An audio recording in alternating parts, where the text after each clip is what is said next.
Hello, everybody. Let me see if I started recording here. Hello, everybody.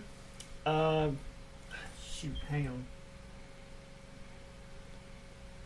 Hang on. There we go. All right. Heck. I'll do that later. Okay. Hang on. We had a little problem with the Mixlr. We're trying to do this on Mixlr. Hello, everybody. It is the John Thomas Hill Show. Today's topic is a pretty broad one because I think we need to talk about how America can get its groove back again. Like the movie House. Let me do something real quick. Stupid phone. How America can get. I hate phones sometimes. It's groove back. Okay. All right. So now that I've got that out of the way, and we're on both Mixlr, Anchor, and Spreaker, welcome to the John Thomas Hill Show. After a rough start, here I am. Thank you for joining us. Oh, great. Let me go back. There we were still on there. I'm still figuring out the Mixlr thing on my phone. So, here's the thing. It's an election year. We've got two candidates who are old as old can get. Let's not sugarcoat it, folks. Both guys are in their 70s. Both guys may not very well make it to the end of their term of the term at the end of 2024. So, what can we do to make things better? What can we do to make America better? Well, here's my platform if I were running for president of the United States. The first thing I would do is fix the infrastructure of this country. It would be a massive program. $5 trillion over 10 years to fix and repair and replace and improve our infrastructure. Bridges, railroads, highways, what have you. Just get it done. It would be a massive infusion of economic prosperity in this country. Because everybody complains about the roads. Some states do a good job. This state used to do a great job with their roads until, for some reason, we decided, well, that money that goes to the roads could be used in other places, and our roads are going to pot, almost as bad as South Carolina. South Carolina roads have been bad for a very long time, and they're now just deciding, hey, we probably need to fix these roads to make them better so that, it'll help business. And some states in the Gulf region are even worse than we are. I won't mention any names. Alabama, Mississippi. So, yeah, here's the thing. Infrastructure. We need infrastructure in this country to be better. The money we've spent on this war on terror in Afghanistan and Iraq, if we'd have just done our business in Afghanistan, put Osama bin Laden to ground within 6 months, came back from Afghanistan, let them deal with their problems, just tell them, hey, we're not going to mess with you if you don't mess with us.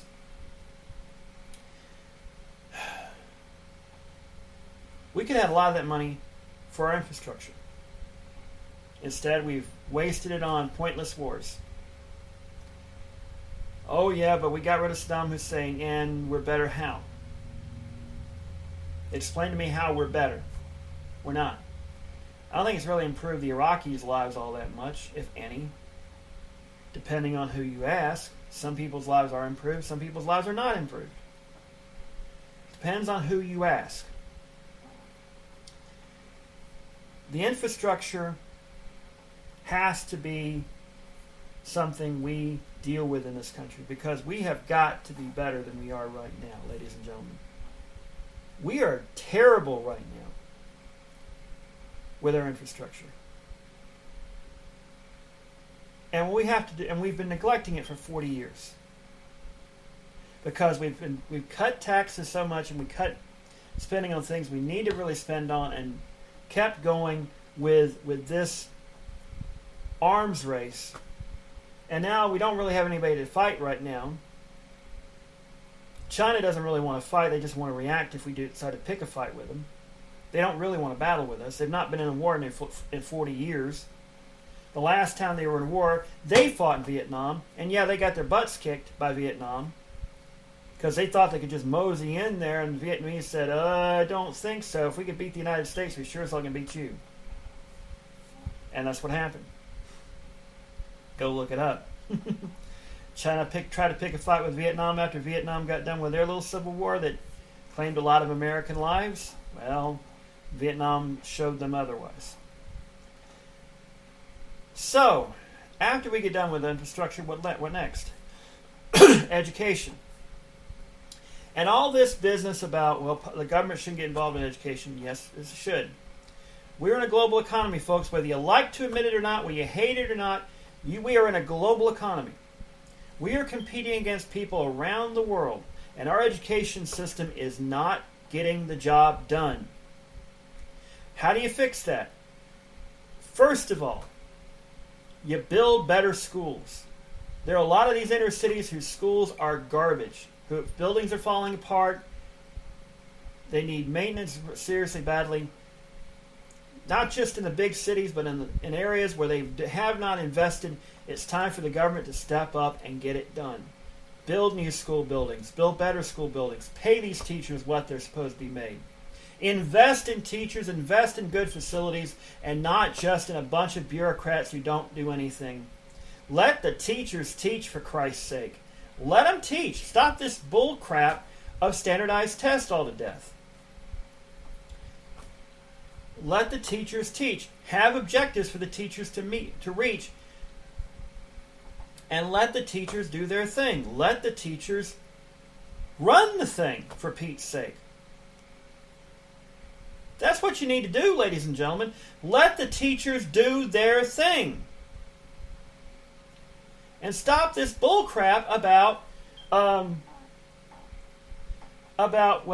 a private sector can do better. No, it can't. Private sector is about making profit. And I'm going to get to a certain thing about private sector here in just a second that's really going to have me go off. Give every kid a good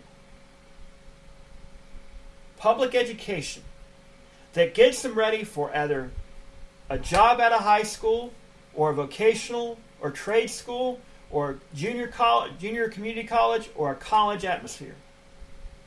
To where they're ready, when they graduate from high school, they are ready to go to live in the adult world. And that includes teaching them the facts of life, not just about the birds and bees, but how to. I believe every kid should take 1 semester of home ec and 1 semester of shop. They can learn how to sew. They can learn how to make biscuits. They can learn how to fix a faucet. They can learn how to change a light bulb, do basic repairs around the house, and do basic homemaking. That would go a long way to help kids get better. And yes, I believe we should have sex education, not abstinence-only education, abstinence emphasized, where you teach them all about birth control and all of that, but show them that the best way to avoid getting pregnant is to abstain from sex. And not just from a moralistic point of view. Don't throw the Bible at them in this. You can do it. Let the churches deal with it, the Bible stuff. Hit them where it hurts. The pocketbook. For example, when I was in 8th grade, we had sex education class. And I innocently asked the teacher, how much does it cost to have a kid? The teacher rattled off a whole list of things, the price of diapers and food and all of this. And I got to thinking, over the course of 18 years, the investment, in 1985, mind you, 84, 85, around that time. 35 years ago, how much that was compared to today, which is a lot more expensive. You want to teach your kid not to get girl not to get pregnant, or boy not to get another girl pregnant? Show them how much formula costs. Show them how much diapers cost. Show them how much baby clothes and baby shoes cost. And tell them how often they're going to have to buy new stuff. Show how much food is. And trust me, the government's not going to be able to give them enough to get through. That will do a lot of good. It won't save every baby. And I'm going to get to abortion here in a little bit. Because that's part of the reason why I'm so stressed, want to stress so much about improving the lives of teenagers, making sure they understand the consequences of their decisions, but also the fact that they can deal with those consequences, giving them the life skills to deal with adversity, to deal with a setback. You see, the problem today, ladies and gentlemen, with us raising kids is the fact we don't teach our children how to deal with adversity.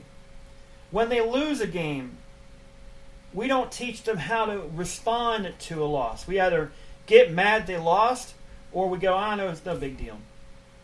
We say, "Okay, what did you do wrong? How do you fix it? And how do you get better?" And teach them, "Hey, you could have played absolutely really well and still lost the game." And teach them how to deal with that. We need to teach these children that. Parents are not getting it done. I'm sorry, they're not. Some are, a lot aren't. And my mom did the best she could, but if you want to be honest, if she were here right now at 81 years of age, considering all that she's gone, I'll be the first to tell you, she'll probably say, "Look, I could have done a better job." I remember on her deathbed we had this conversation.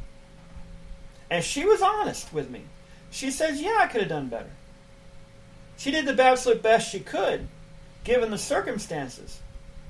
Given the circumstances she had, she did the absolute best she could with what she had. And I think she was as honest and when she said she could have done a better job.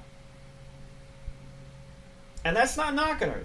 You know, great players, great coaches, great people know that they could always do better. And I had a great mom. But could she have done better? Yeah. And some things, yeah, she could have. She also admitted that. And it'd take a long time to describe this conversation. But we had that. And it was a healthy one. Because she knew that she couldn't give me the opportunity to take advantage of opportunities that I had because she couldn't afford them. Or she didn't know about them.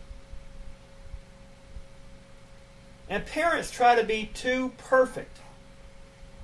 You're going to have to let your kid fall on their face from time to time to learn how to pick themselves back up. You can't just rush over and help them up.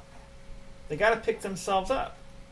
They got to deal with breaking a bone. They got to deal with pulling a muscle. They got to deal with losing a tooth. They got to deal with getting a bad grade.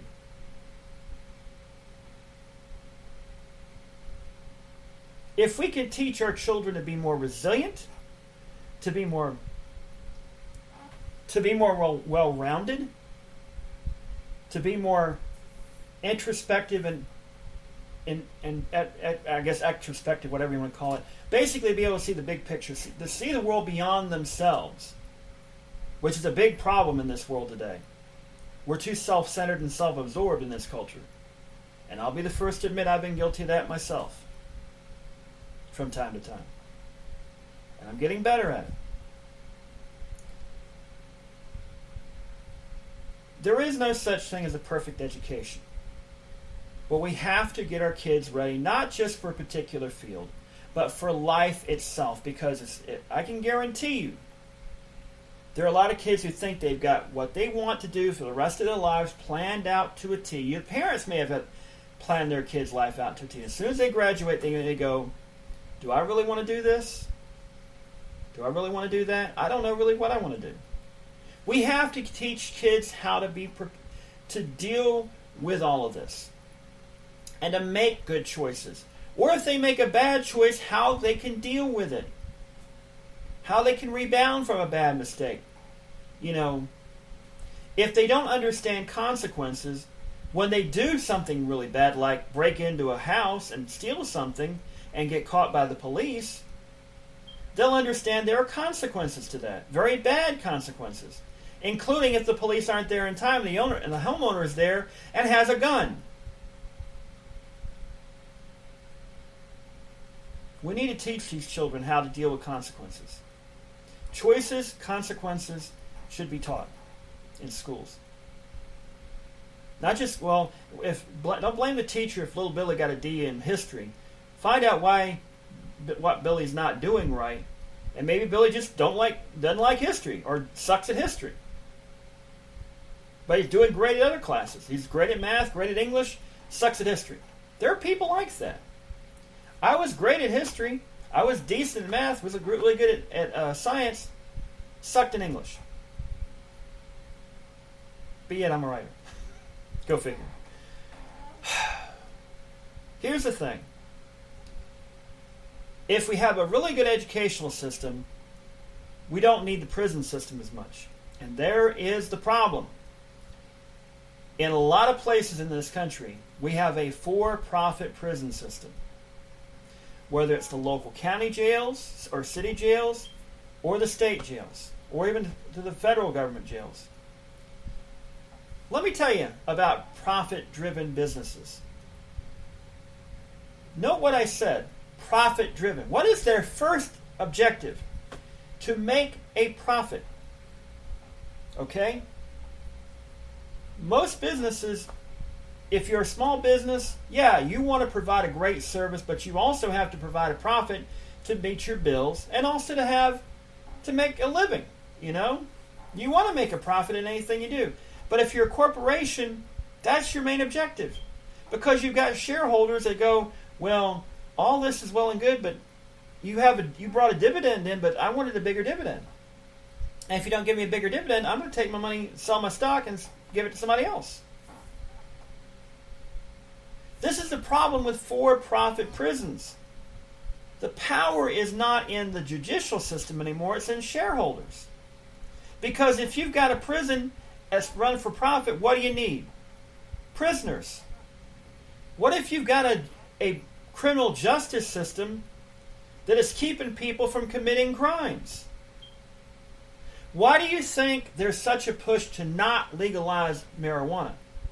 Not because it's dangerous or anything like that, but because it'll keep people from going to jail. You see?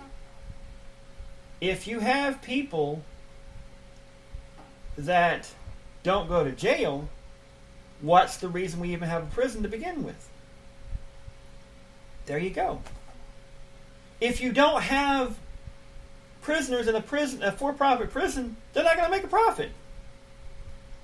And that is the reason why we're having a lot of these problems, because cops are getting pressured to arrest people. They may not have quotas per se, but I can guarantee you there's some sergeant or some person above that sergeant saying, we need to get some arrests. We need to show we're doing something about crime.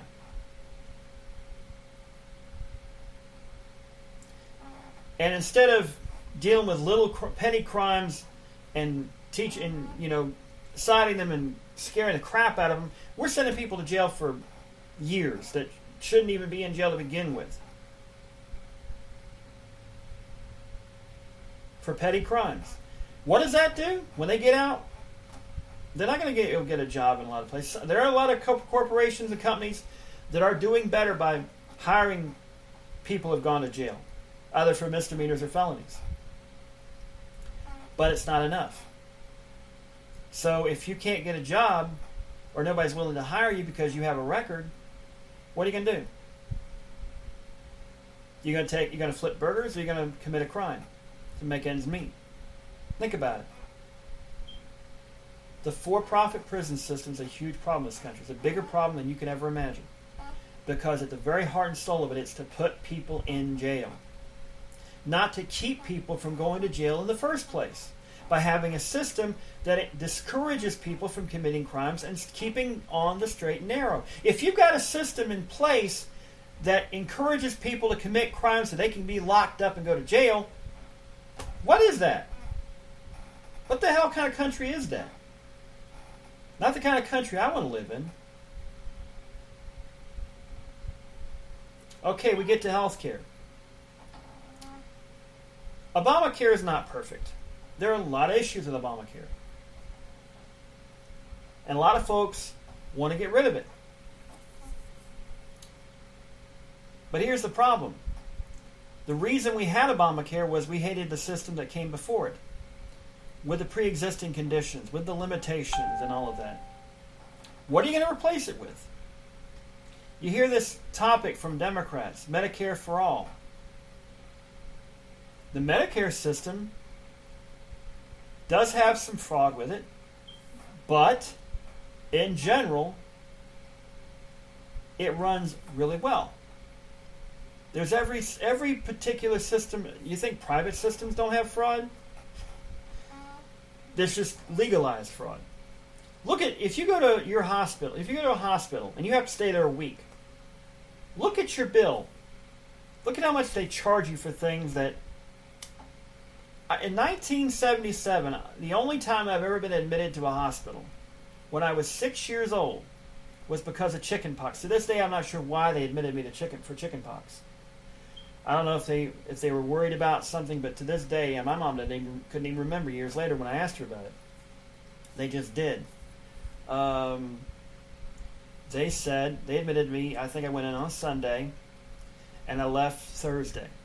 I couldn't go back to school until the next week, because I don't know if it was I was highly contagious, because my sister got it, but she didn't get admitted to the hospital. My sister claimed I almost died, but that's not true, because I remember all of it. I do. I don't remember every single little detail, but I remember that I never was in any danger of, I never went under, because you can tell, even a little kid can tell, unless they're like 2, that something's wrong. I knew I had chickenpox. I knew I wasn't feeling good, but the thing that really bugged me was they put the IV in my right arm, and I wrote with my right hand. I couldn't write. And ever since then, it bugs nurses. I know this, but I asked for the IVs to be placed in my left arm because I'm a righty. And I tell them that story. It's like I'd much rather have it over here. And unless they can't simply find a vein, and I will resist until they simply can't find another vein in my left arm. I don't like having it in my right. I really don't. Another thing is I can't swallow pills. I have a bad gag reflex. Okay. But healthcare. We can't go back to the days before Obamacare. We can do better than Obamacare. Medicare for all is a good idea. But you can also put in private options that allow people to have that flexibility to get the coverage they want. Medicare for all should be a baseline coverage that should be there in case you really get sick and it doesn't devastate your financial life. That's what people want, is to know that they're covered in case they get cancer, they have a heart attack, or they're going to be in the hospital for a long time. That's what they want. Okay? That's what they want most of all. If you can put that in the federal government, you can have a baseline where we got your back if you get cancer and you got to have all these umpteen screenings and all of this. We can fix the system. The reason it's not being fixed is because you got people that make money off of it. And that's the problem. Is that there's so much money being made that we don't realize this is a problem. We're losing money because a certain segment makes money off this that's small compared to the rest of the economy. If we had it to where it was a non-profit system, I guarantee you businesses would be able to drop having to give people the health insurance because the government would cover it. And the increases in taxes for businesses would be negligible. It would be actually better for businesses that way. Because we're all bearing the burden. You're bearing it anyway if you have a health care plan. That's the problem. People don't say, "Well, I don't want to pay for somebody's heart surgery in Kansas and I'm living in North Carolina. You're doing it anyway. If you're in a group coverage through your company or through your doing it on your own, you're still in a group coverage. You're paying for a service that is going to help somebody else because you're paying a lump sum of this and they're taking that money out to help pay over here and that. You think that it's just for you? Yeah, you're required, I don't know if it's still required, but you were required to have health care coverage or you paid a penalty. The penalty wasn't really as much because all things considered, but it was to encourage people to get a health care system, at least get some kind of health care coverage. We should do more. Help companies provide better health care systems. Help bring down the cost of health care.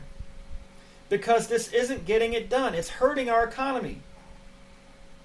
It's handicapping things. And we can go to student loans. I think we should look at forgiving student loans within certain circumstances. I believe that there should be a program where if a person is able, they can work off their student loans by volunteering in the community. Or if they are in a vital field like teaching, like being a doctor or being a police officer and whatnot, and they got student loans, depending on their amount of service, forgive a year or two for every year they've served. Some way or another we can do this to where we satisfy this idea of not just giving somebody something. And these people have either earned it or have earned it through their work.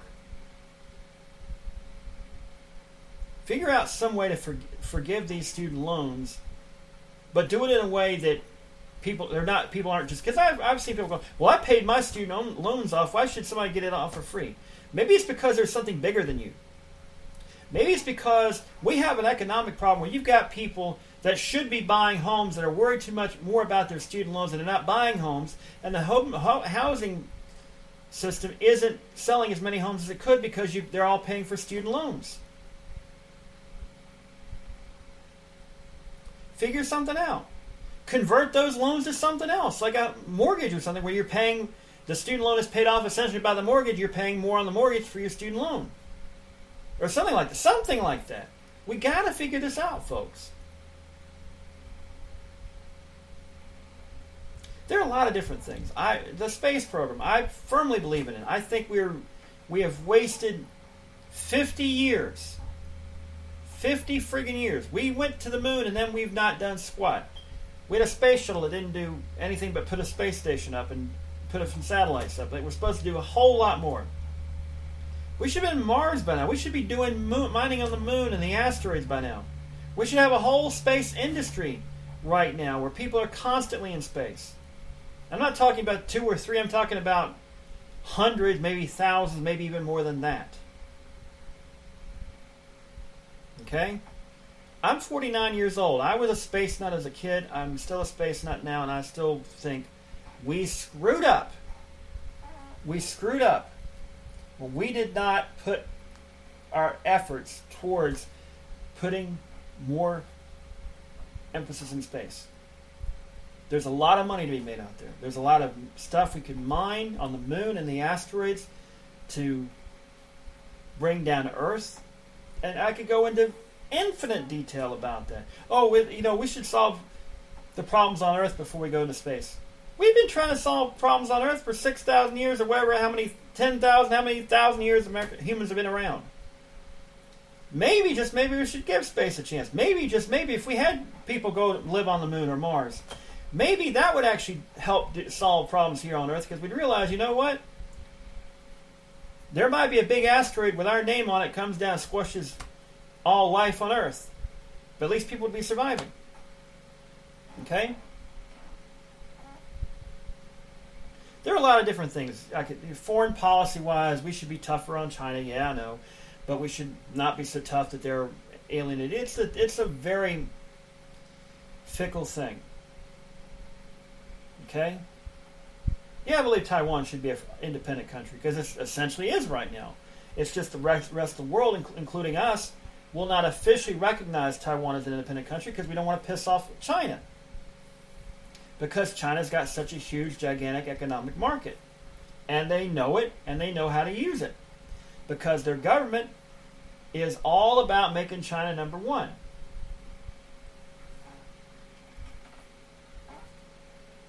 And I can tell you right now that the two biggest problems, American president, no matter if it's Trump, no matter if it's Biden, no matter who else it is in the future, the two biggest problems they're going to have are China and Russia. And maybe even India, if the India ever got their act together. And maybe they will one of these days. If they ever did, same goes with Brazil. Those two countries have a lot of things going for them. They just do not have stable enough governments or stable enough societies to sustain it. It's like they've got the tools together to make themselves a great country. They just don't know how to use them. You got some smart people over there. It's just for some reason, whether it's corruption, whether it's outside influence or whatnot. In India's case, it's probably Russia and China together. In Brazil's case, it may be even ours, because we don't want to have a rival here in the Western Hemisphere. I mean, Canada's our best buddy, our younger, cooler brother.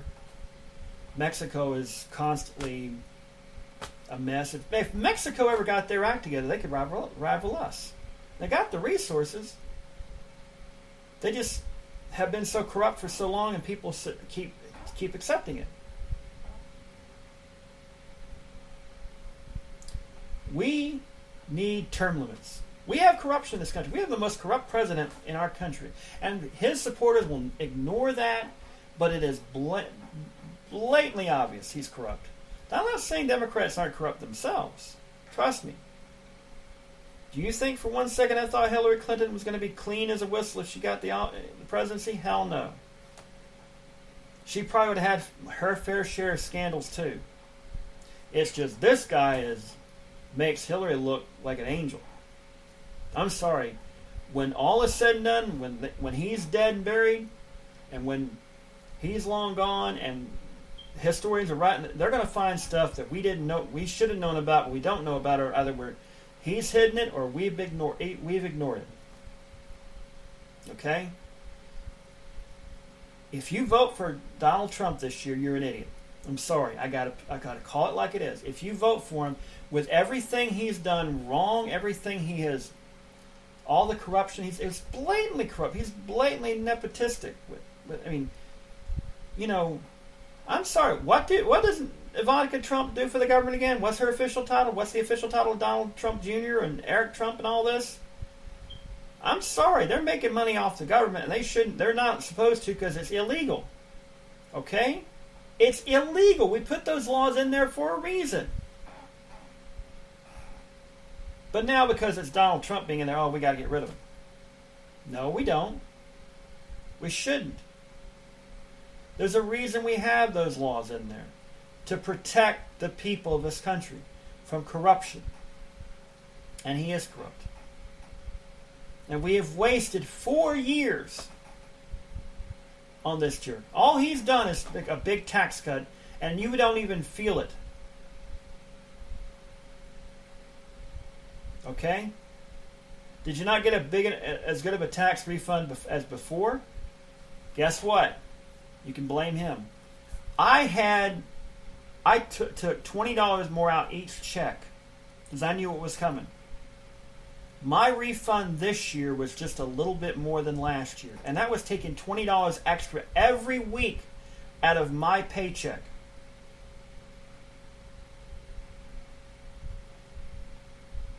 And the new job I'm about to start, which I start on Sunday officially, I'm taking more money out. I think $10 extra a week. Because if I don't, and I'm thinking I'm going to get a refund, I'll probably wind up paying. And I don't want to pay. And let's get to this coronavirus thing. If you can't see with your two eyes, he's screwed this up. He's going to try and put all this blame on everybody else but himself. What do leaders really do in crisis situations? they stand up and say, okay, we could have done better. I could have done better. Here's how we fix it. We know the man's human. We know anybody that occupies the office of President of the United States is human. They're going to make mistakes. They're going to screw up from time to time. And I'm all fine with somebody admitting, hey, I screwed up here. As long as you're willing to admit it and at least try to fix it. Okay?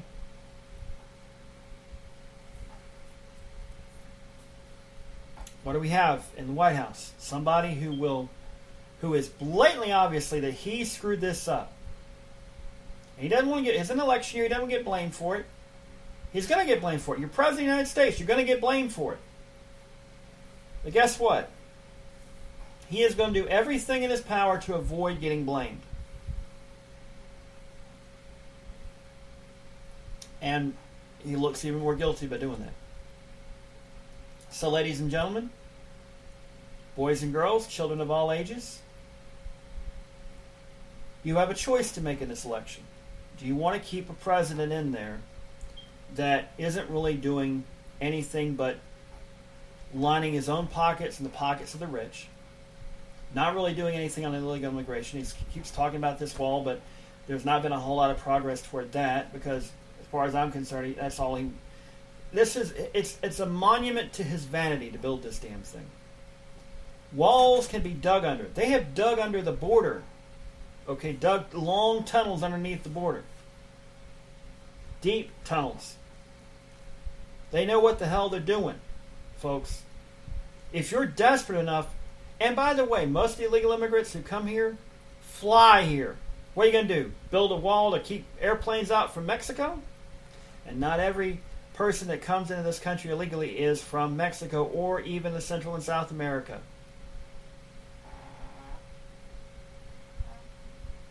Okay? How do you deal with illegal immigration? Yeah, you got to tighten the visa laws. You got to be more responsive and let people know, hey, your visa's running out. Either you reapply or you leave the country. But with justice, you got to temper it with mercy. If you find somebody's been here illegally, but they have lived the American life, they have done right by the law, they paid their taxes and all that, don't send them away. Don't send them somewhere else. Say, hey, you did wrong, but because you have done right by the system, by paying your taxes, by obeying the law, by everything else, we'll let you apply for permanent residency or citizenship or whatever it is. You'll have to go over a few more hurdles.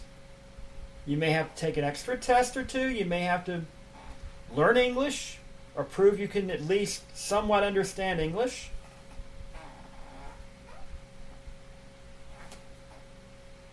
Know some of our history. Because let's face it, if they want to get here to make a better life for their families, I'm for it. I'm fine with it. We are the greatest country in the world when we want to be. People want to come to a great country. I also think we might want to say to this person, hey, maybe you want to help your people back home make that country better so not everybody's coming back from that country because, if all the smart people leave Mexico, what's going to happen? Not that everybody that's smart's left Mexico. Because some of them are in places where they can take advantage of the system. Mexico. Even Mexicans can tell you it's a great. Mexicans in Mexico can tell you it's a corrupt country.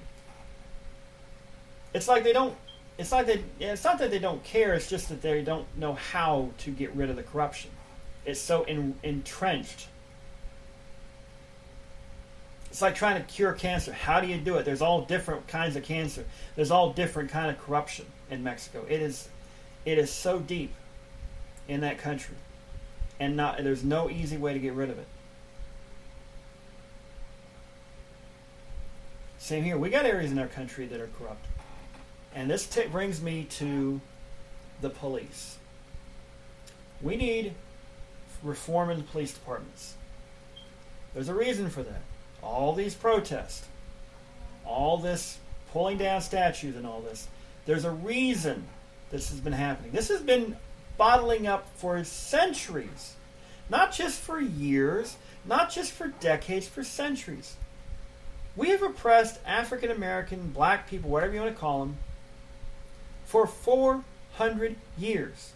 250 years and change as slaves, 150 years with Jim Crow laws and segregation and all this, and even now when you got all these segregation laws gone, and Jim Crow laws gone, you still have systemic racism. It's very simple. If I walk into a store, and if an African American friend walks into a store, and all we're doing is looking around, judging what we might want to buy next time we get paid or something like that, just checking some things out, getting some ideas for the holidays or for a birthday or whatever, who's going to be suspected of stealing? Be honest about it. We're dressed the same way. We're groomed fine. Let's say we're both in suit and ties. Who's going to get suspected of stealing something? You know the answer to that. I've been in retail. I've known people who work loss prevention. And I know some managers who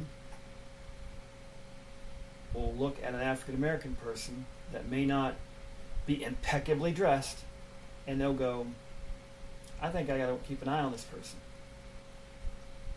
Yet if a white person dressed the exact same way, looking exactly shady, they will not suspect him.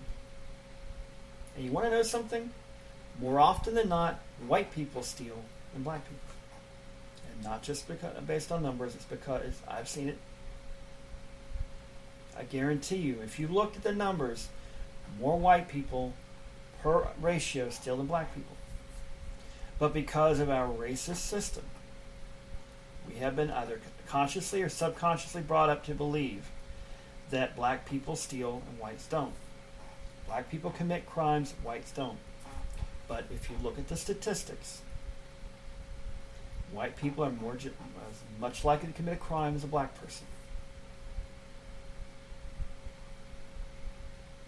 I learned a long time ago that in every ethnic group, every demographic group, you're going to have good people, you're going to have bad people, and you're going to have indifferent people. And you're going to have people all along that spectrum. And more often than not, the ratios between every demographic are going to be the same. Just because you're white does not mean that you're blessed by God, that you're genetically superior, or you're superior by grace of God. It is skin pigmentation. That's it. Skin pigmentation.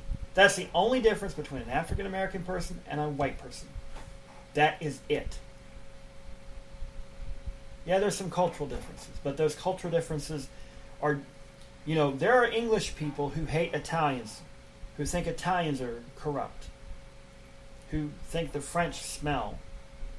There are ethnic tensions among white people. And this whole idea of white power and all is so stupid. White supremacy. I've seen people who profess white supremacy. If that is the ultimate pinnacle of human evolution, we're doomed. We're doomed. Bring in the Martians. We're doomed. We have not done well. If that is the pinnacle of human evolution, white supremacy, the people you see waving their Confederate flags, donning the hoods and all this, if that is the pinnacle of human evolution, then human evolution sucks. We are a lot further back, because I can guarantee it. I'll tell you God's honest truth. They're trashier than any trashy person in any other ethnic group.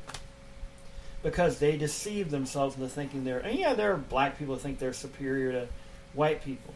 There are not many of them, and they're just as wrong, because we're equal. There's nobody else better than me. There shouldn't be. I mean, they may be better in certain things, but overall, nobody should be considered superior to anybody else. And the law, it should be the same way. If I kill somebody, I should have to face the same consequences as a black person kills somebody under the same circumstances. Same if I steal, same if I assault somebody and all this. And you know damn well, it's not like that. We've known that for a long time.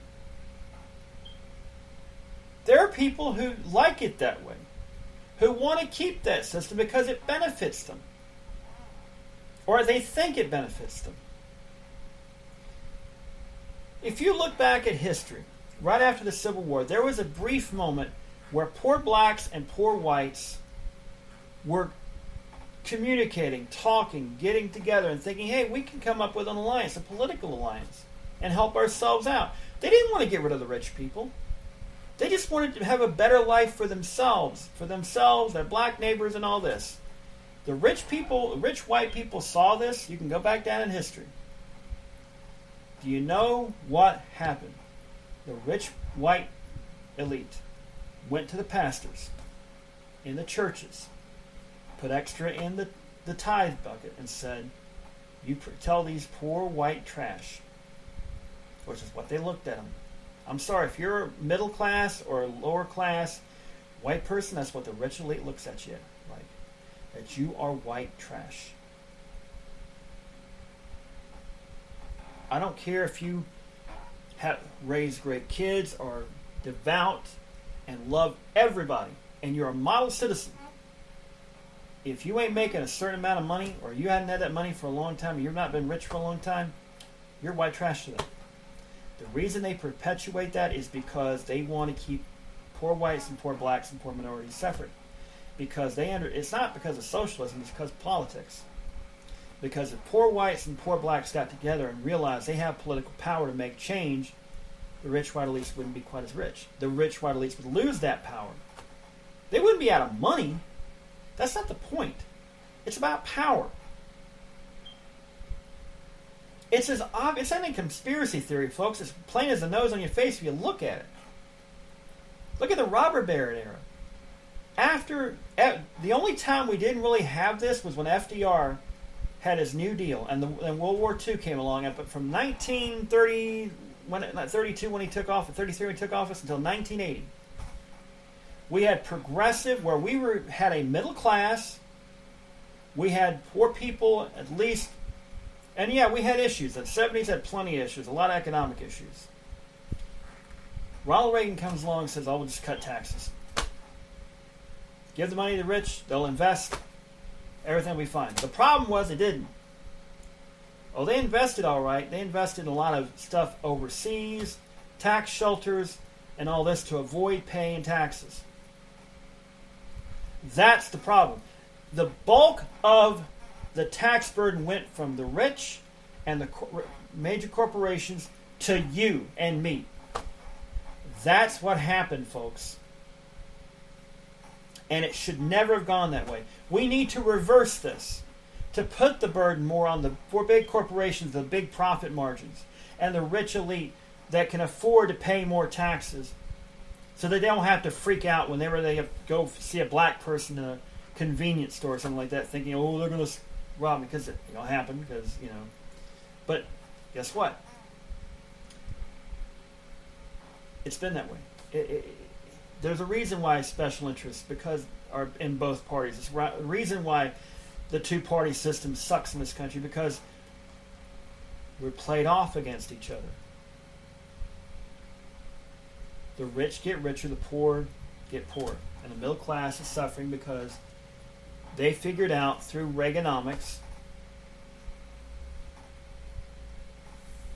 that they can move the burden and they can be free to do what they want with their money. Some of them do what Reagan proclaimed they were going to do. They did invest. They did but not many of them, not enough. You look at wage stagnation the last 40 years. From the post-war era, from 1945 to 1979, wages went up along with production, along with the cost of living. 1980, wages stagnated, cost of living goes up just as much, cost of production goes way up. We're the most productive we've ever been in this country. Even despite the fact of manufacturing, a lot of it's gone overseas. Yet wages have stagnated. I think wages have gone up maybe 1 or 2%. And you look at all you have to pay for. Internet is an essential service now. Mobile phones are essential service now. Along with electricity, water, rent, or mortgage, car insurance, and all this.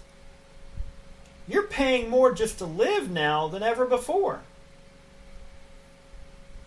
And you're not making as much as your parents or grandparents did. Not against inflation or anything. Yeah, I'm making more than my mom ever did. But all things considered, given how much prices have gone up and everything else has gone up, I'm not making much more. Not many people my age aren't making that much more than their parents did. There are people who used to work in grocery stores that could afford buying a house. And there's another thing. It used to be you could get a good full-time job at a store. Now these corporations have taken over and they're like, well, we'll just forget benefits, forget full-time. We'll just make everybody part-time. Except for a few select people. And even the full-time people will not get good benefits, will not get good pay, and they'll need a second or third job just to even rent a place. Why do you think people want a $15 per... If you looked at the minimum wage and how much it should have increased from the post-war to 1979, and then from the way it increased from 1980, you'll know if it kept going the way it had from 1945 to 79 all the way to today, $15 wouldn't even be enough. It'd be something like $17 an hour. Minimum wage. In my area, $17, $18, $19 an hour is great money. It was. I had the old job I had. I was making $17 an hour. That's good money around here. And yet, it was hard to make ends meet. And if you're back in the day, you could have one parent working and the other stay at home. Now you got to have both parents working. In some cases, they got to work more than one job. Who's taking care of the kids? That's the problem, ladies and gentlemen. And it can't be just one president that can magically change everything. We have to be willing to change our way to make things better for everybody, to make things better for families, to make things better for individuals. And there is a movement who doesn't want to do that, because if they do that, they lose power. That is why abortion and gay rights are such a political football. The Republican Party will not tell you this, but I will. They don't want abortion made illegal. They don't want a final answer. I don't want to say final solution because that's got a connotation that's a very bad one. A final answer to it, where this is the end of the debate. Abortion is illegal. Okay, fine. Abortion is illegal. Now there goes your political football. What are you going to do?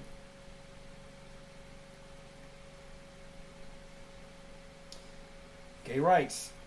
That's their political football.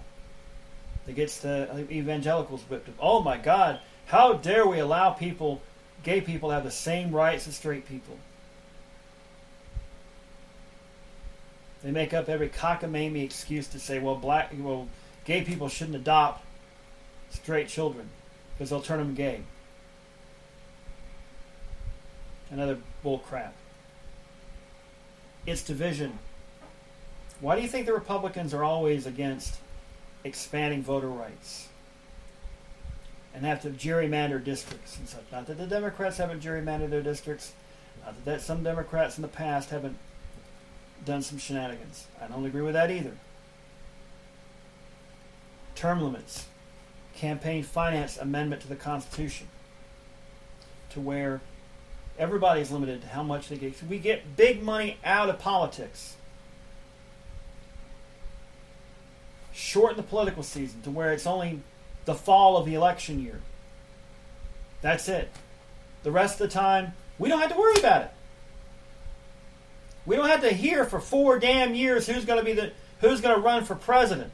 I guarantee you, whoever wins in November, by February, we're going to start hearing people going to New Hampshire or Iowa to start going, oh, I'm thinking about running in 2024.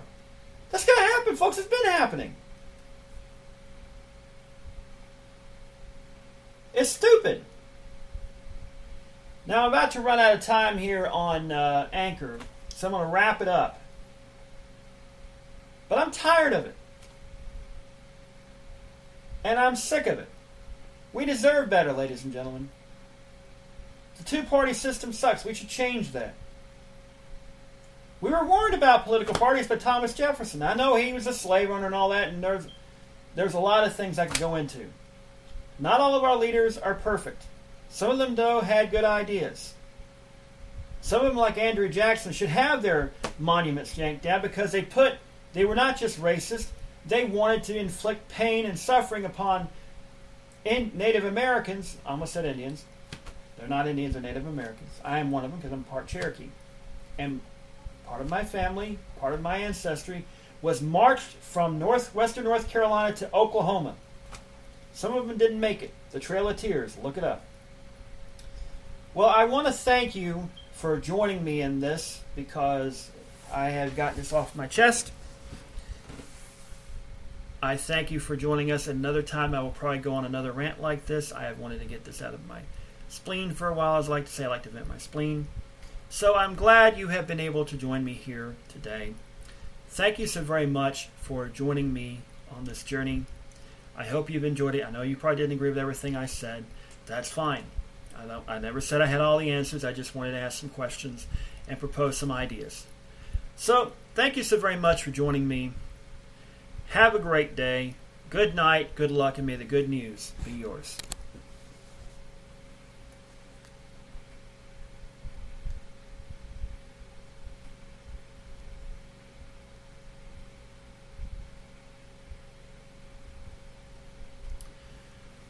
Okay. All right. But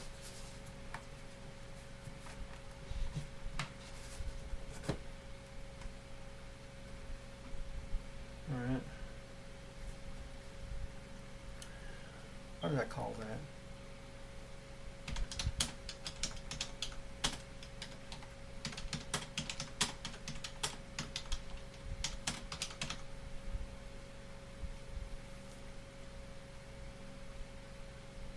Okay.